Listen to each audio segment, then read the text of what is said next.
everyone, this is Giovanna from Venice. As you here sitting right by the Grand Canal, waiting for the Regatta Storica, the Historic Regatta to start. You can see all these people around, everybody waiting to admire this fantastic parade, which is starting right now in St. Mark's Basin, and is gonna end in about 2.5 hours at the Macchina near Ca' Foscari. So in that big palace with the two antennas over there. It's called Historic Regatta because it kind of recalls the traditional regatta, which in Venice we have been doing since 1,000 years ago or so.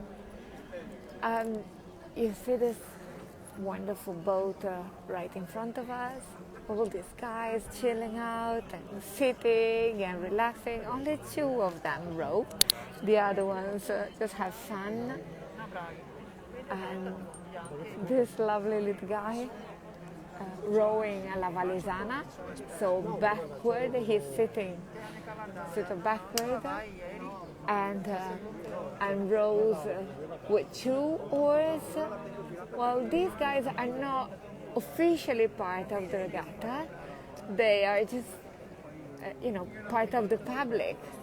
But you see how this becomes an excuse for people to experiment with different types of boats, and they just have the Grand Canal basically free without any taxes.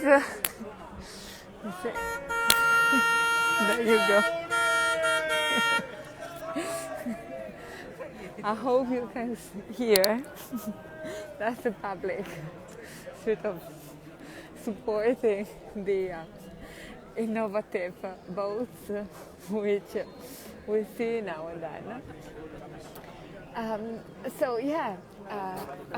The Grand Canal and the Laguna, especially the Grand Canal, because of its beauty, has traditionally been a set as a sort of theater set for these regattas, which are done with this very slim boats. The typical Venetian boats, from the sheer galleys to the gondolas to the fishermen's boats, they are very slim and flat, and therefore they can go very fast. That's how also the military power of the Venetians got so strong, because they were very agile and could, sneak into every tiny little port.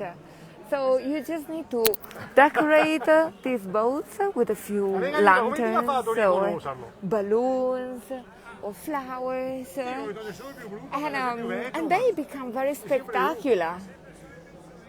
From the very, very ancient age, there are these parades and also competitions, races, which were also a very good way to motivate people to keep fit and to train, so they could be valuable ship boys in case they had to ship on a galley and go for a war. So today we are gonna see, I think in a few minutes, the first part of this regatta, which is divided in 4 parts. The first part is just, again, a parade. It's not a race. Races will come afterwards. So a parade done with bisone, so wonderful boats, very spectacular, very decorated, which recall the ancient Bucintoro, the ship of the Doge and the Dogaressa. And And then we will see part of the regatta, of the competition of the Macerae, so the young kids under 14. Then there will be other regattas, the women's regatta and the gondolini regatta, which is like the proper competition. What Rudy Vignotto was the favorite, has been winning for, I don't know, I think 8 years in a row, something like that. So he's the champion and obviously the favorite. But we'll see if it makes it also this year. So the first part of the regatta again will be, we also have some sort of historical meaning, in the sense that they will recall one of the most spectacular regattas of all time. So the regatta that was done to welcome Caterina Cornaro, the queen, former queen of Cyprus, when she was a Venetian woman that was, I see these guys, these little kids training, die, you make it. Again, they're not competing yet, just warming up, as we can see. So Caterina Cornaro was the daughter of a very, very important and powerful Venetian family, the family Cornaro or Cornara. And this family organized a wedding between her and the king of Cyprus. And this was very unusual because normally you could only marry Venetian noblemen or noble women. They could only intermarry, no mixing up with foreigners, if you see what I mean. But in this case, the Venetians wanted to put their hands on Cyprus, and on top of that, the Cornaro's merchants were in credit with the king of Cyprus, so they were basically keeping him under threat in a way. So they somehow forced him to marry Caterina. And he was not that sure about marrying this girl. He was only 14 back then. We're talking about the mid-15th century. So at some point he was like, yeah, okay, well, whatever. They got married, but she didn't go to Cyprus until 5 years later, just because he was rather reluctant. At the end, they did get married, they properly got married. She traveled to Cyprus. She, within a year or so, got pregnant, and within 8 months, she was also a widow. So, the king had good reasons to be reluctant to marry her, because as a matter of fact, he was most likely poisoned by Caterina Cornar's brother that just wanted to put the king in difficulties. Long story short, a couple of months, 1 month later, Caterina has a child, James III, and this poor little baby is also dead within a few months. How unlucky is that? Incredible. Well, is it really bad luck, or did someone somehow also poison the baby? That's what historians tend to think. Long story short, the life of the poor queen was tough. It was very, very hard to keep the control of this island that was, seeing very suspicious about. Hold on, the little girl. Anyway, so yeah, the people in Cyprus were feeling very suspicious about, all this death in the royal family. And so the queen was, struggling to keep the power. And at the end, she gave up. And she decided to abdicate and basically donate the entire and beautiful and fertile island of Cyprus to the Republic of Venice. Now, can you imagine economically what this meant? They grew sugar in Cyprus. They made wine. Can you imagine? It was like, it was such an expensive and hard to find good sugar. So the Venetians got super rich, and that is the reason why they made such a big party to welcome back the queen that had just abdicated. So huge regattas that day, huge parades, women dressed in gold, red carpets everywhere. And again, we should see very soon the Bisona, so this beautifully decorated boat with people in costumes, in historical costumes, dressed up as Caterina and the Doge sitting next to her. See, little doggy is also about to admire the regatta. Uh-oh, we are struggling here a little bit. Uh-oh, finger crossed. Uh-oh, hold on, tricky business.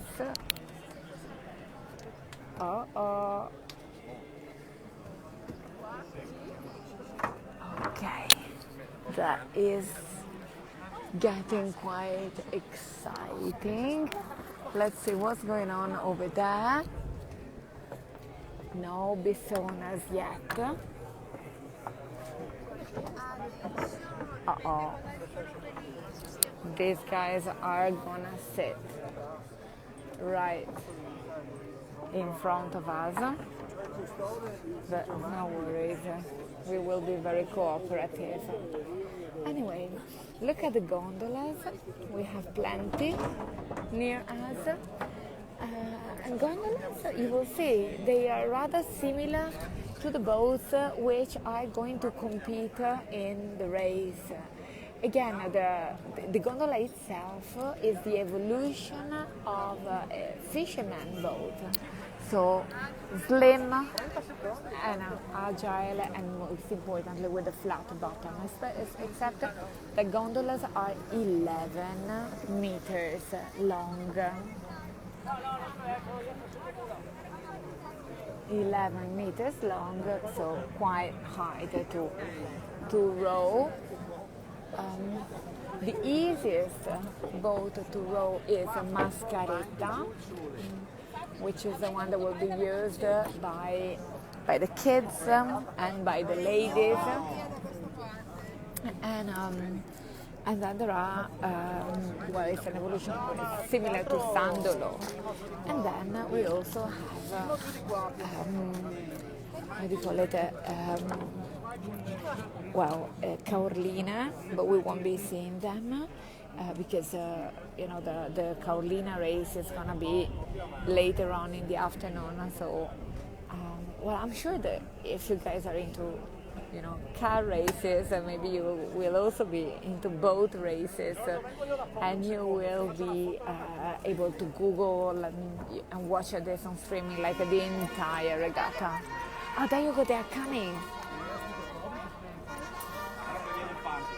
Can you hear them?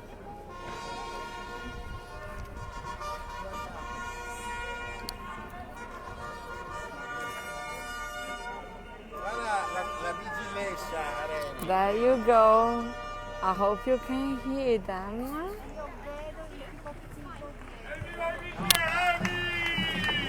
They are so funny. These guys in the Venetian dialect. I mean, you hardly hear any Italian here with English. I think I'm the only one speaking English here. And there you go. They are coming.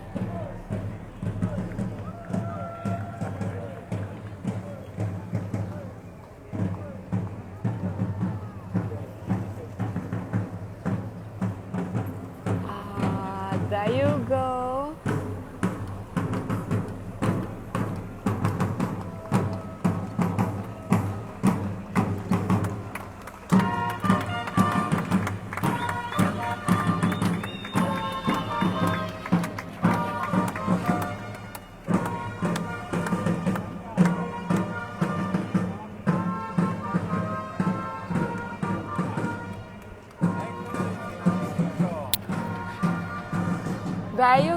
Oh, that's the Queen of Cyprus. Let's see.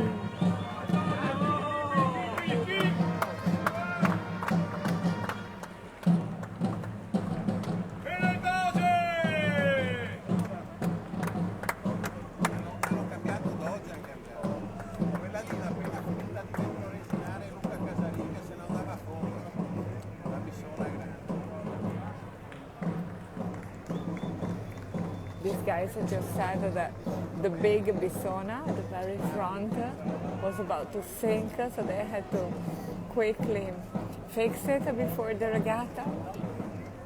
And look at these, they were really like that. You see the gondolas. Today we have a proper ferro, a proper symbol of the gondola, but you know, in the old days, they were a lot freer as far as colors and decorations were concerned.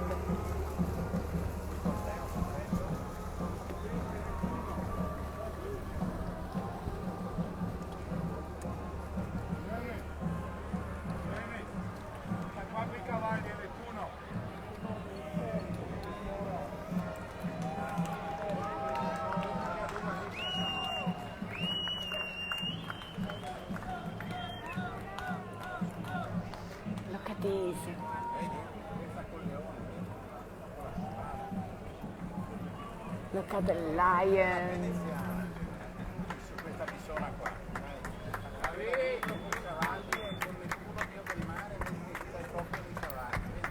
And the funnel, the big lantern behind the boat. And Neptune with the two horses. They look like seahorses almost. And look at these ones, they're super fast. Look at them. Oh, wow. Oh, well done, Yellow. Wonderful, Yellow Bisona. You are doing fantastically. Look at them.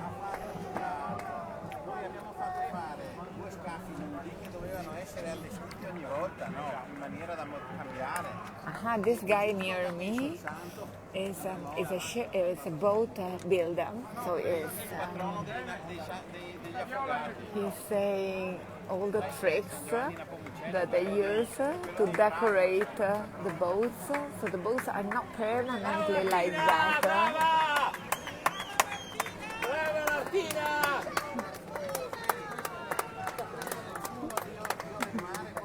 Martina is clearly doing pretty well. There are more and more women getting into rowing, rowing proper boats. I mean, it's relatively easy to row in Mascaretta or in San Loreto. I can kind of do it too. But bigger boats are much harder. Obviously, they're heavier. Some of these boats get to up to 600 kilos. Look at the Dote Zone. This one, this Daytona with 18 people rowing. 10, 18, and 12.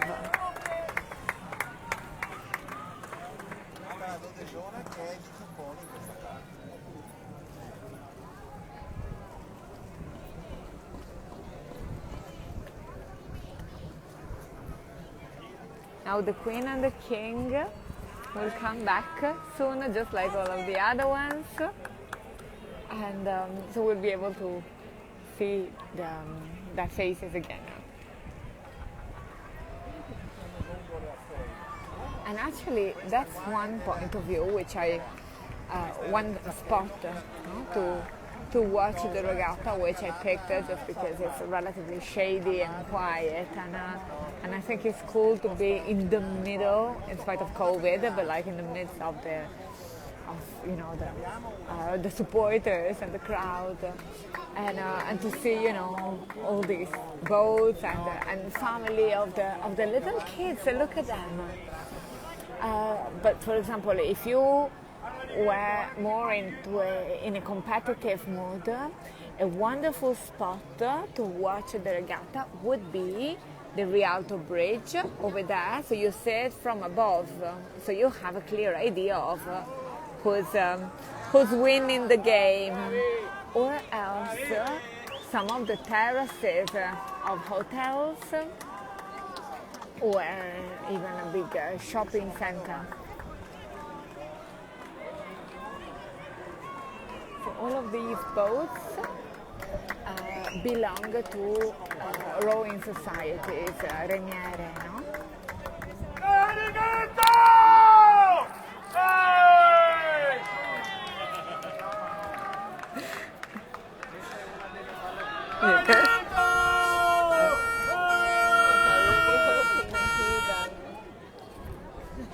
Can you hear the supporters? I think they're so much fun. I think they're so cool.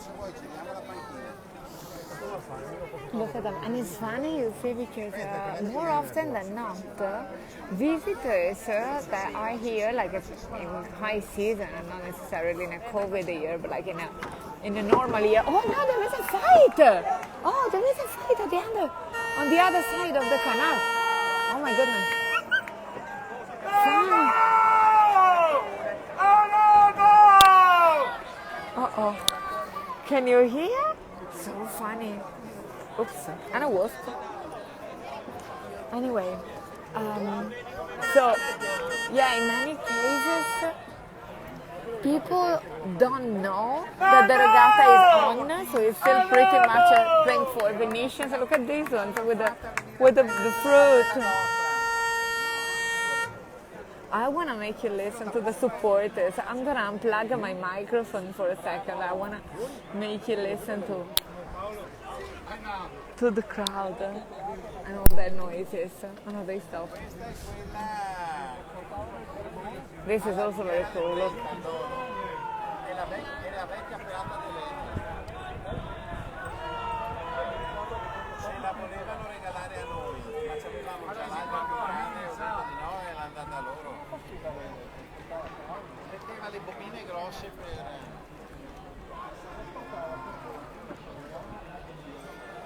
And see, I love these peatas. Peatas are like transportation boats. Listen to them.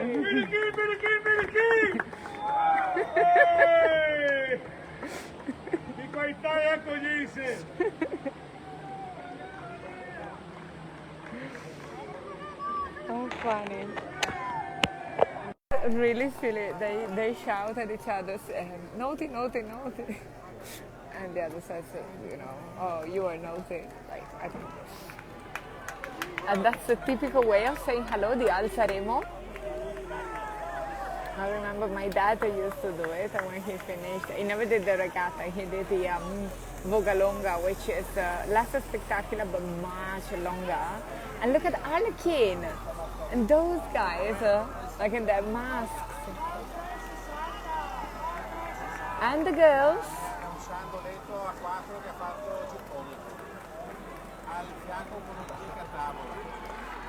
So you see there is this guy with a beard. Okay. This guy. Oh, these are teachers. So you see the people around me know everybody there. So they say, who everybody is. And look at these. Oh, this is a football team. Well, clearly not the football players, but look at them with the colors. Orange, green, and black. And there's funny peacock feathers. That is hilarious. My son and husband would love it.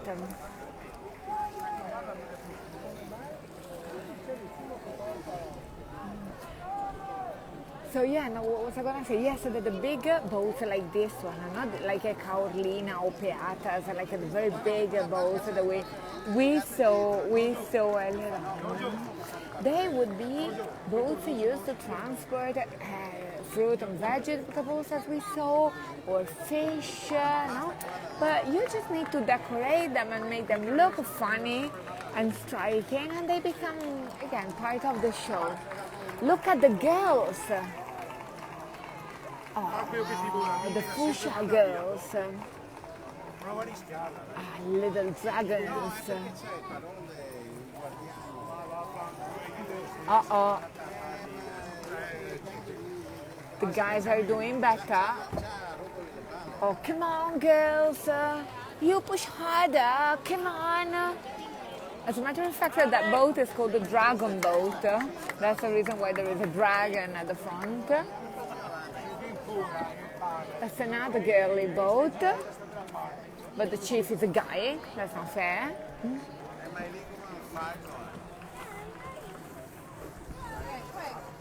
More fruit and vegetables. They are very typical also for the Redentore, which is the second weekend of July. We celebrated the Redeemer, no? That made the plague end in 1576. We also decorate our boats. We don't do regattas and races, but we take our boats, we make them look fantastic and funny and wonderful, and we go to St. Mark's Basin and we watch fireworks, like reflecting in the water, and, you know, with this beautiful background. The only problem was spending 5 hours on a boat. You can imagine what it is, you know? You eat and drink and drink and drink and eat and drink. So it's not that easy if, for example, at some point you need a toilet. Oh, there you go. Look at the city of Caorle. Caorle is a little city nowadays, but it's very important as far as shipbuilding is concerned. And they also have regattas.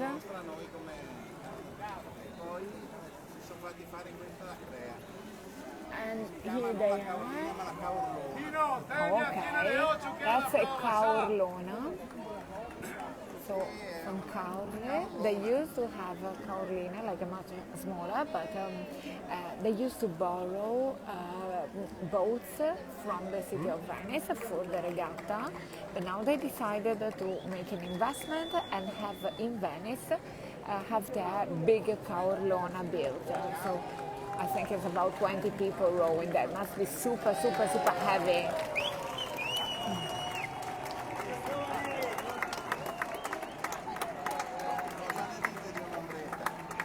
Look at the people at the windows. And that hotel, have a look in front of us. That is the Hotel Amanna, the Papatopoli Palace, which is where, I don't know if you're into, you know, magazines and celebrities and things. When George Clooney and Amal got married, they got married in one of the palaces over there, but she was staying at the Amanna Hotel, which is this big hotel right in front of us, which is a 7-star hotel with beautiful frescoes by Giambattista Tiepolo. Was just closed for decades, for many, many years, and a few years back they restored it and brought back to life these amazing frescoes, and now it's one of the most, the fanciest hotels that we have in town.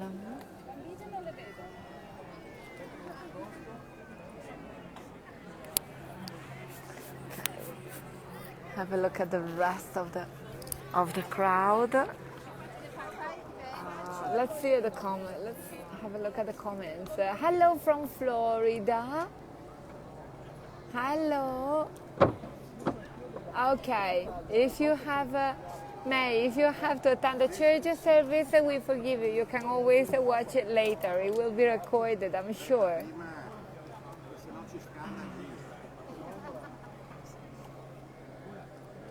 I want to see the Queen. I don't know if Stephanie is watching. Stephanie Linus, if you are, say hello. Stephanie is a writer and she's writing a book on the Queen of Cyprus, Caterina Cornell. So everything I know about Caterina, I owe it to Stephanie, because she asked me to do the research about it. So Stephanie, if you're there, be patient, hang on. Very soon we are gonna watch. We're gonna see the Queen coming back.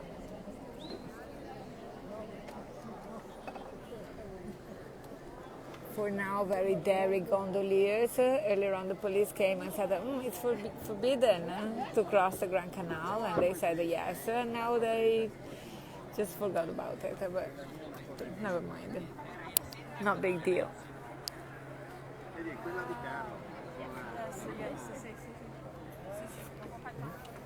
That would be a cool thing to do.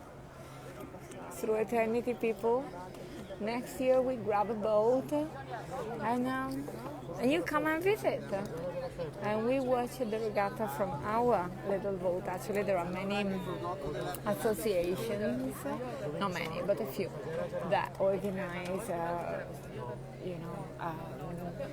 watching the regatta on a boat. So they take you on a little boat tour before the regatta actually starts, and then they find a good place where to park and enjoy the show. And we can bring a beer, biscuits, pasta fagioli, pasta and beans, or sardines saur, sardines and onions, some of the typical Venetian food, which you can also eat cold.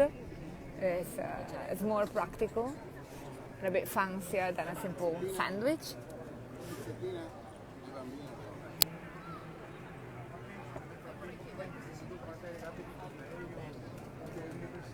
You go there eating pizzetta.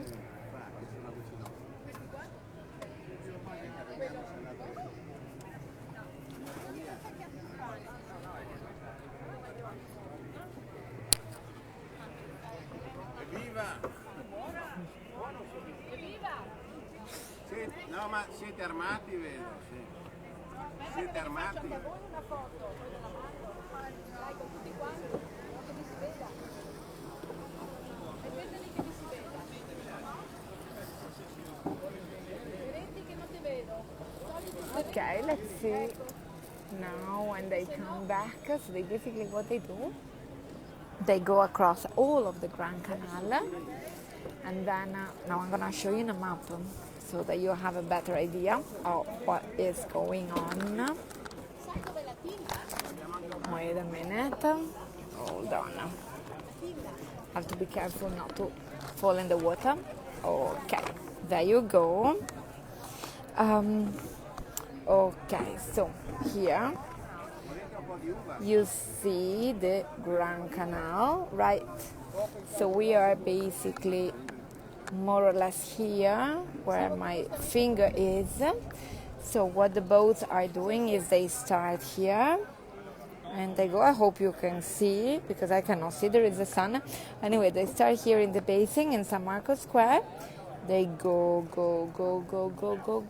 Accademia, Bridge, Carezzonico. More or less here there is what we call the Macchina. So this is the big first big curve of the Grand Canal. So here there is the best location from where the mayor and the politician, of course, and the lobbies watch the show. But we are not that far from it. It's just over there where you see the right after the orange balloons. I don't know if you can see them because there is the sun. I can't see anything. Anyway, and then the boats keep going. Rialto Bridge, and then they reach more or less San Marcuola.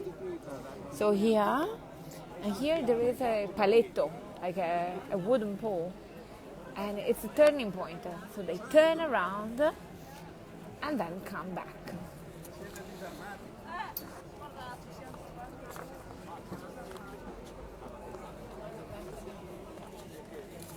That is what they should do.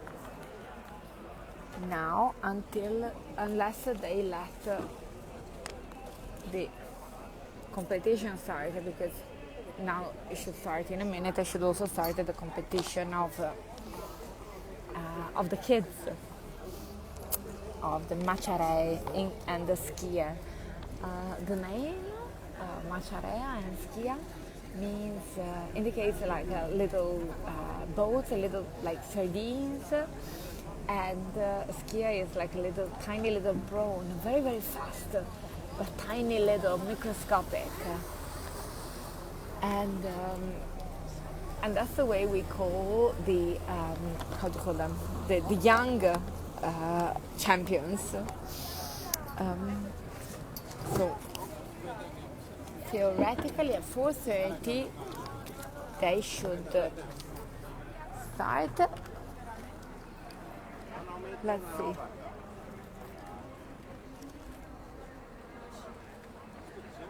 I only see many people sunbathing.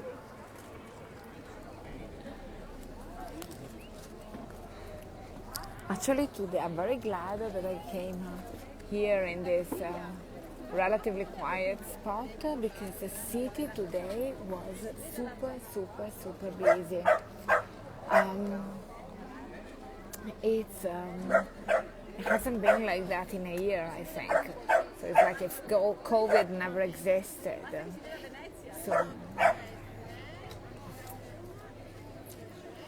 So in a way, it's nice to have little spots of way to escape.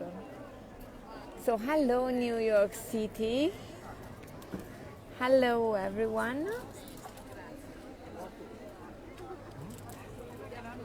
Little toast.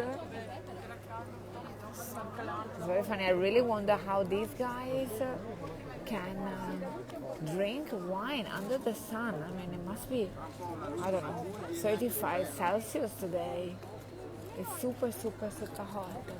Okay, never mind. Well, while we wait for the next champions to arrive, I can tell you the story of some of the palaces around us. Like, for example, I'm very happy today because I discovered that, there you go, I don't know if you can see it, it's a little bit dark, but it's a bas relief which is very relevant to us guides. And now I tell you why.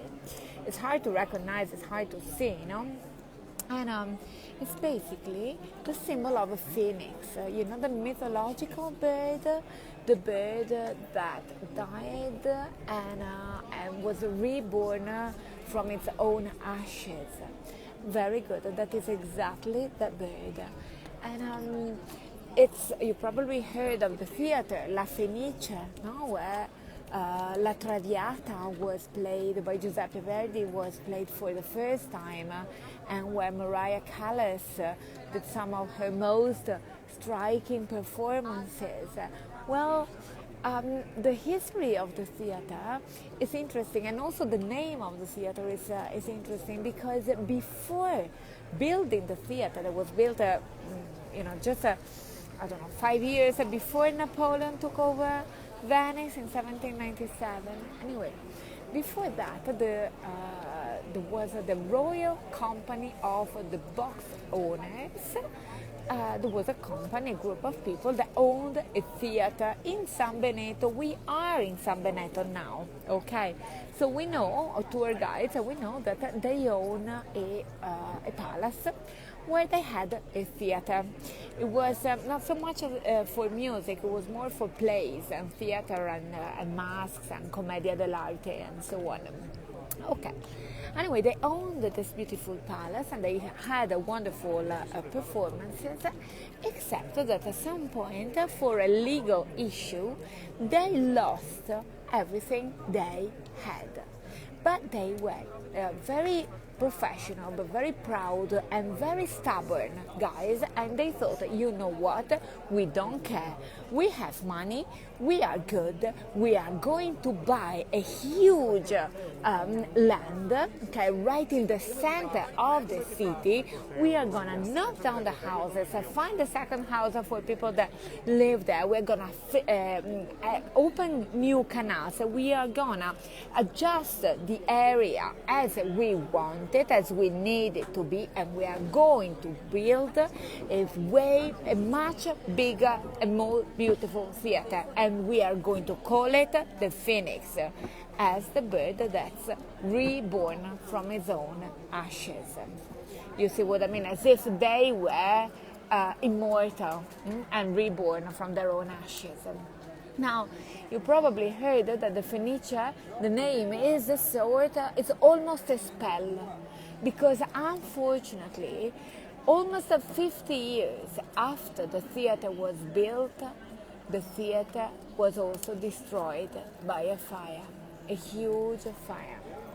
And they rebuilt it where it was and how it was, just a bit more modern as far as the fireproof technology is concerned.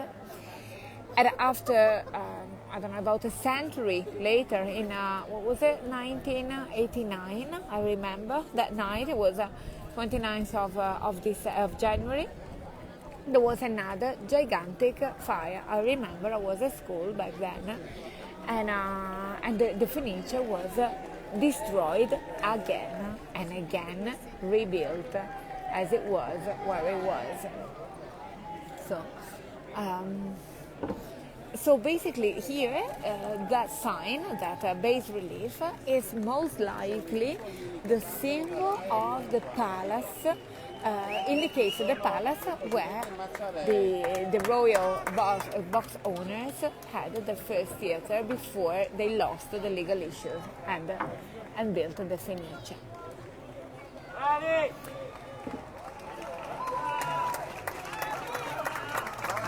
There you go, the little Macharay.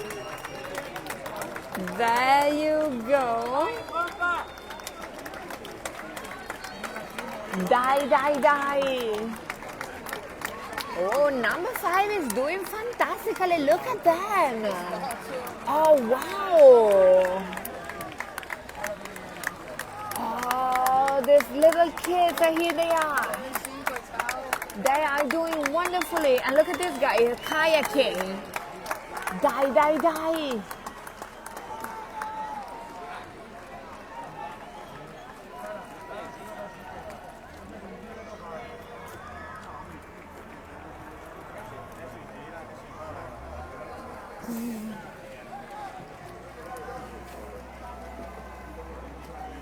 And the ladies, and it's a mixed group, this one. So you don't really, it's not like a car race where you have to leave everything clear, no? It's pretty, not wild, but pretty free, if you see what I mean. Oh, little kids. I'm sure these are the parents. No, there are more kids, but they're taking their time in their sandoetto. Oh, cute. Oh, look at them. I remember when my kids did it, they never got to be as good to take part to the regatta. I think they were more like this, like just enjoying it and not being that competitive like these two girls. Dai ragazze!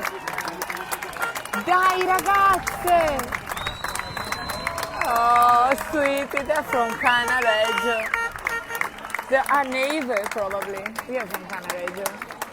I'm just a little bit blind. I don't know if I can recognize them. I think I do, but...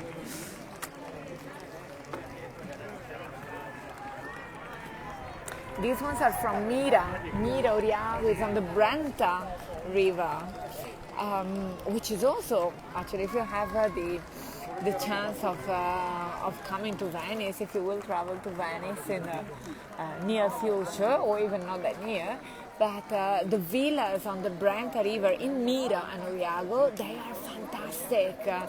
They're basically, many of them are built by Andrea Palladio or other fantastic architects, and they were built in between 15 and 1600, when the Venetians got a little bit too lazy to row all the time and race all the time, and decided to rest in beautiful villas in the countryside, have farmers working for them, and just enjoying, fresh air and the fruits of their cultivations, of their labor. Actually, not their labor, the labor of their farmers. So, in a way, was sort of the beginning of the decline. They were sort of relaxing a little bit too much. But hey, what can we do? Look at the little guy that was here at the beginning of the regatta. I call him Popeye. His boat, it looks a little bit like Popeye boat. Other people have their table set up and are having just a snack.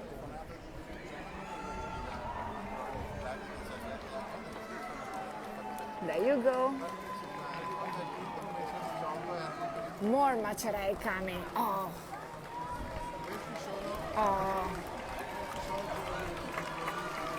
They're older though. I think these are the oldest.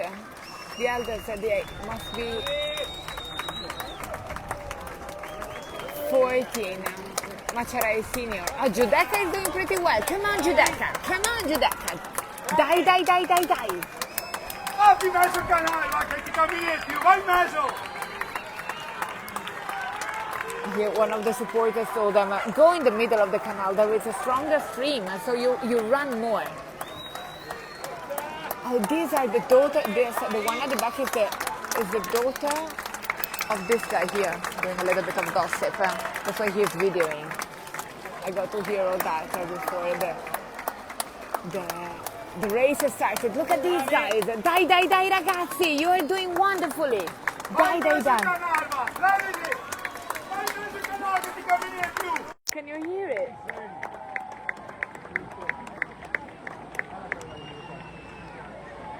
Did you hear the supporter? It's so funny. It's probably a very experienced guy. There you go, the ambulance, just in case. Very experienced gondolier or something. And he's suggesting the best position.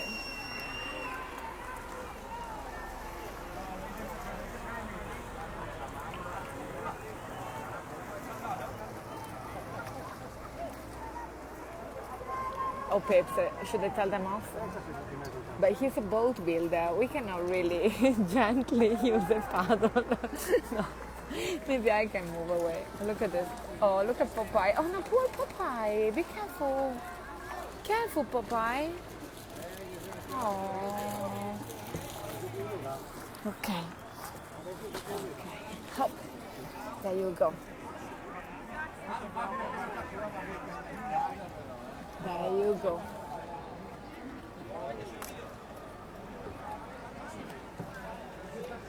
More boys coming. I hope they're not competing, but I'm afraid they are. Uh-oh. I'm afraid that they are part of the race. Number 17. That's not a very lucky number. Oh, folks. Oh, and there you go. And the big boat through the bow. The sad end of the race. So 17, they are last. Come on, 17. Oh. Dai, 17. Dai.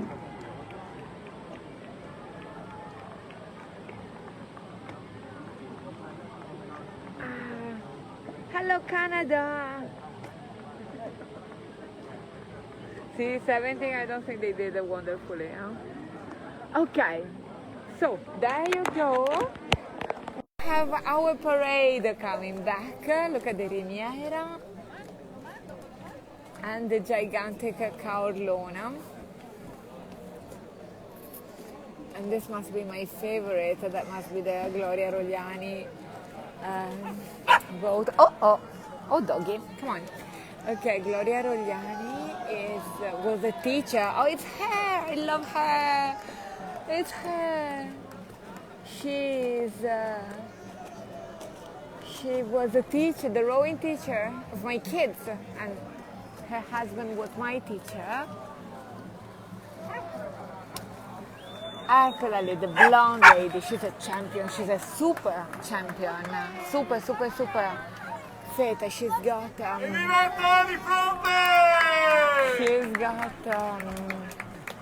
do you call it, a space where she's basically put up a sort of exhibition with videos of women rowing and the cups she won or her friends won, and the history of rowing, of women rowing in Venice. And she told me, actually, she's such a lovely woman. I mean, so inventive, no? And she told me there was actually Caterina Corner, so the Queen of Cyprus, that started off the sort of discipline of making, the tradition of making women row in regattas. So in that sense, this tradition would date back at mid-15th century. So not bad.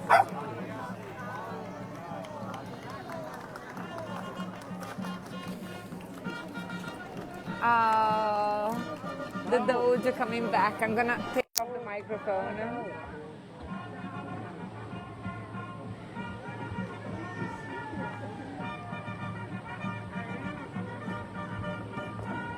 Hold on, I'm gonna put up the volume to the most.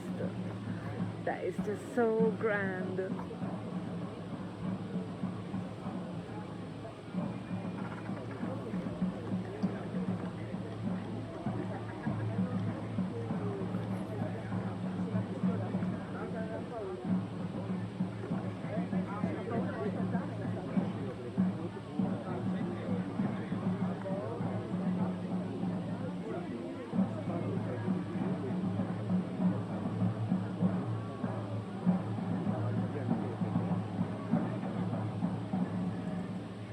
Here they are.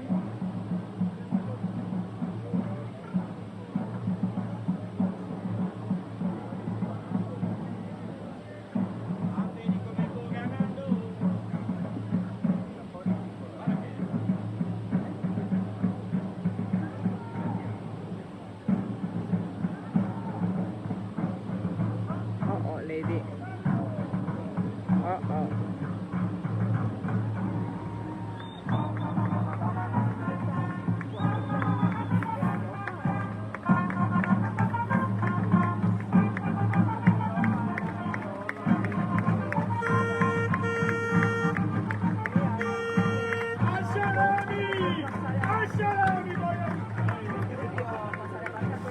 The guy wants them to put up the oars. Ah, Caterina! Here she is!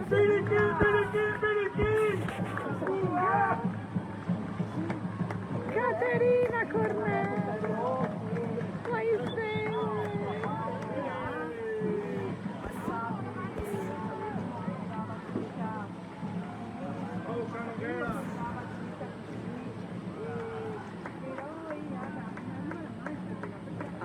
Here they are.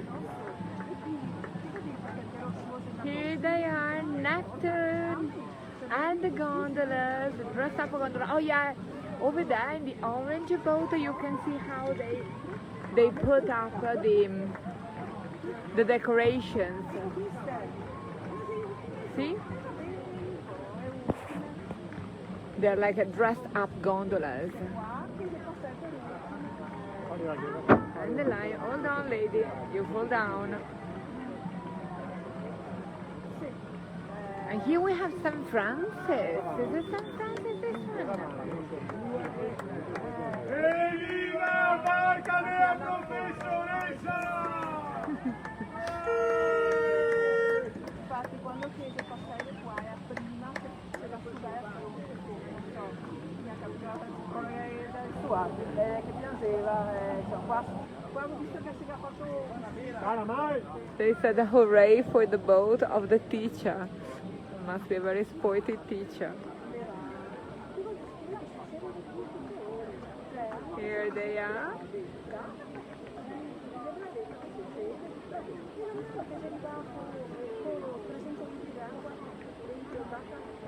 l'ultimo anno che aveva fatto 3 anni, 2 anni fa, ma si è arrivato in Cia sotto l'acqua. E si vede anche spesso, cioè,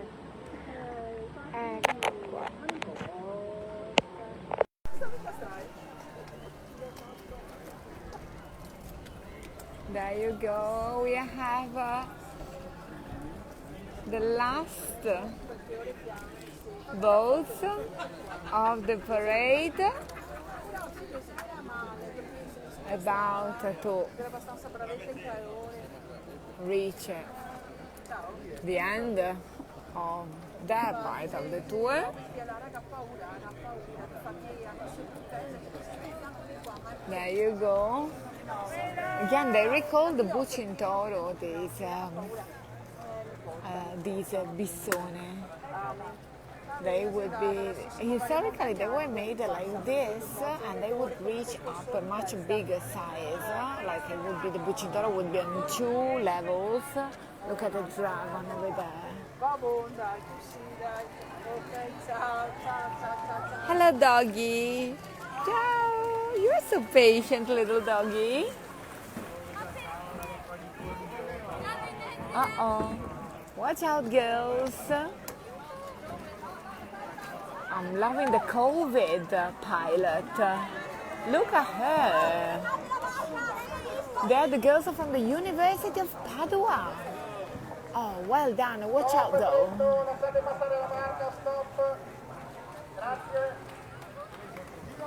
University, but they are going, you know, the wrong direction.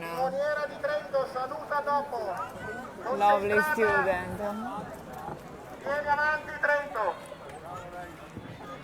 They're getting a bit confused. Too many books that they studied.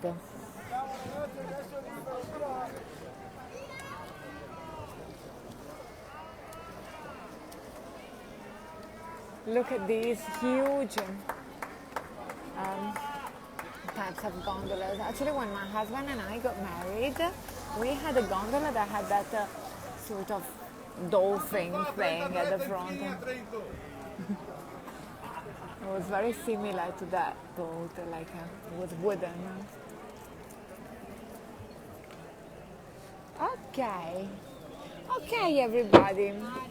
Now I think we are almost halfway through the regatta. Again, if you wanna watch the rest of it, I think you can connect it to the official Regatta di Venezia or Historic Regatta website. Otherwise, get in touch with us. We will let you know who won, if it was a super champion Rodi Vignotto again, or if we have any other champion coming up. Thank you very, very, very, very much for staying with us. Hold on, I'm gonna say goodbye to everyone. I hope it was fun. It was big fun for me, and big kiss. And see you soon again on Facebook or on some virtual tour. By the way, I am preparing a virtual tour on the Venetian Carnival, where you would have like loads of these parades and performances. And my tour, that's a little insight I'm giving you, is going to start, wait a minute, okay, from this huge, gigantic and beautiful palace. Why did I choose that as the first location of my carnival tour? You will find out once the tour will be available on Through Eternity website. Grazie mille and big kisses to everybody. Ciao ciao ciao.